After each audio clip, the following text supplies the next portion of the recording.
क्या कहेंगे? नहीं, मैं तो देखो अपने कार्यशैली को कैसे मैं बदल सकता हूँ, जो हमारा स्वभाव है उसी स्वभाव के अनुसार विपक्ष इस चीज को कुछ और एजेंडे के अनुसार काम कर रहे हैं। और सज्जन होना कोई बुरी बात हो तो मुझे बताओ।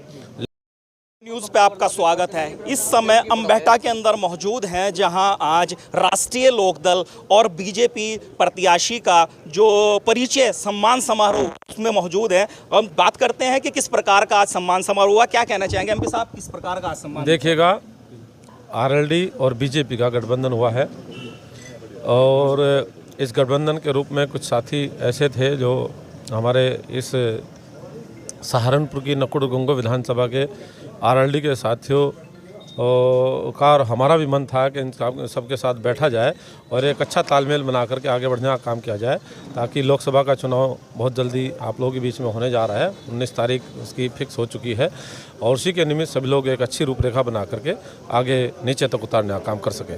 सर, आरएलडी के साथ आने से कितना लाभ मिलेगा? देखिएगा, बहुत अच्छा लाभ मिलेगा।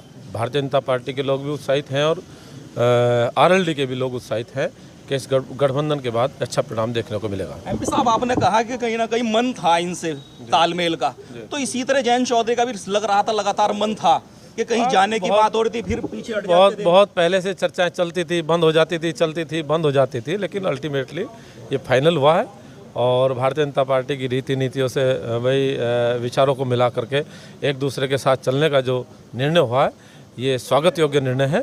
निश्चित रूप से अच्छा परिणाम निकालने का काम किया। आप डोर टू डोर जा रहे हैं, किस प्रकार से रेस्पॉन्स मिल रहा है आपको? बहुत अच्छे तरीके से लोगों में उत्साह देखने को मिल रहा है और क्योंकि मोदी जी की सरकार ने, उत्तर प्रदेश में योगी जी की सरकार ने उन सभी व्यवस्थाओं को ठीक किया है जो व्यवस्थाओं को ठीक करने की आवश्यकता थी। सड़क, बिजली, पानी, कानून व्यवस्था, चिकित्सा, शिक्षा, इन पर काम करने की आवश्यकता थी, उन्हीं पर काम हुआ है और अंतिम पायदान पर बैठने वाले व्यक्ति तक योजनाओं का लाभ पहुंचा है। हर गरीब से गरीब, महिलाएं भी, किसान भी, नौजवान भी, सब लोग तैयार खड़े हैं आने वाली 19 तारीख के लिए और फिर से मोदी जी को प्रधानमंत्री बनाने के लिए। एमपी साहब, हम जब ग्राउंड रिपोर्ट करते हैं तो एक चीज़ हमारे सामने लगातार आती है कि सज्जनता, आपके नाम के बाद जो सज्जनता वाला वर्ड है वो बड़ा ज़बरदस्त फेमस है, तो उसके लिए क्या कहेंगे? नहीं, मैं तो देखो अपने कार्यशैली को कैसे मैं बदल सकता हूँ, जो हमारा स्वभाव है उसी स्वभाव के अनुसार। विपक्ष इस चीज को कुछ और अंदाज से पेश करता है, लेकिन इसी तरह जो पक्ष वाले लोग हैं उसको कुछ और अंदाज से देखते हैं। अब वो कुछ भी समझे, विपक्ष के पास कहने को कुछ नहीं है। बिना मुद्दे के मुद्दा विहीन विपक्ष हाथ पैर मारने का काम कर रहा है। उनके पास कोई एजेंडा नहीं, कोई कार्यक्रम नहीं, कोई योजना नहीं है। अनर्गल प्रकार की बातें पैदा करने का काम करते हैं। हम लोग अपने एजेंडे के अनुसार काम कर रहे हैं और सज्जन होना कोई बुरी बात हो तो मुझे बताओ, लेकिन हम लोगों को बहुत अच्छा परिणाम मिलेगा और हम लोग इस सज्जनता के माध्यम से लोगों के बीच में अपनी जा रहे हैं, अपील कर रहे हैं और लोगों का आशीर्वाद, लोगों का सहयोग, लोगों का समर्थन मुझे मिल रहा है। सर, एक चीज़ है, जब बच्चा को माँ बाप भी सिखाते हैं कि सज्जनता रही है, पर इस पे ये इतनी ऐसा क्यों हुआ, क्या कारण रहे? देखिए, अपना अपना स्वभाव होता है। कहने का मतलब, सज्जनता का मतलब ये होता है हमें किसी को प्रताड़ित नहीं किया, हमें किसी को मिलने में कोई संकोच नहीं किया, हमें किसी के काम करने में कोई संकोच नहीं किया, हमें क्षेत्र के काम करने में कोई संकोच नहीं किया है। हम आसानी से लोगों से मिलना जुलना कर लेते हैं, इसीलिए हमें वो सज्जनता का जो दिया गया है नाम, वो खलती है, वो तकलीफ होती है उन्होंने, क्योंकि उन्होंने बड़ी तानाशाही से काम किया है, बड़े उद्दंडता से काम किया है।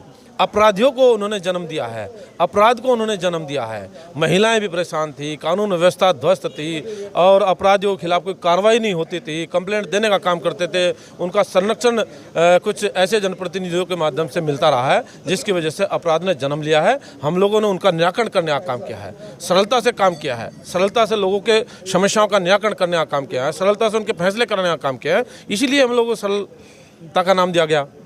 जी, अब क्या संदेश देंगे अपनी? मैं अपने समस्त क्षेत्रवासियों को यही मैं अपील करना चाहूँगा, क्योंकि ये चुनाव देश के भविष्य का चुनाव है, हम सबके सम्मान का चुनाव है और देश ने प्रगति की है, आगे और तेज़ी से प्रगति हो सके, देश का आर्थिक तंत्र मजबूत हो सके, देश के भले के लिए अच्छे निर्णय हो सकें, उसके लिए मैं अपने सभी मतदाताओं से यही मैं कहना चाहूँगा, यही अपील करना चाहूँगा। छोटी मोटी बातों को भूल करके बड़े लक्ष्य को हम लोगों ने पार करना है और बड़े लक्ष्य को पार करने के लिए सभी की आवश्यकता होती है। सभी साथ आकर के फिर से हम लोग भारतीय जनता पार्टी की गठबंधन की सरकार बनाने का एक महत्वपूर्ण निर्णय लेने का काम करें, ताकि हम सब लोग का आगे चल करके इस देश का भला हो सके और देश के हित में अच्छे निर्णय हो सके। ठीक है, बात करने के लिए धन्यवाद। ये था हमारे साथ प्रदीप चौधरी, जिनका साफ तौर पर कहना है कि गठबंधन को लेकर जो आगे बढ़ने की रणनीति है उस पर काम कर सके और देश का भला कर सके। जुड़े रहिए सहारनपुर टुडे न्यूज़ के साथ।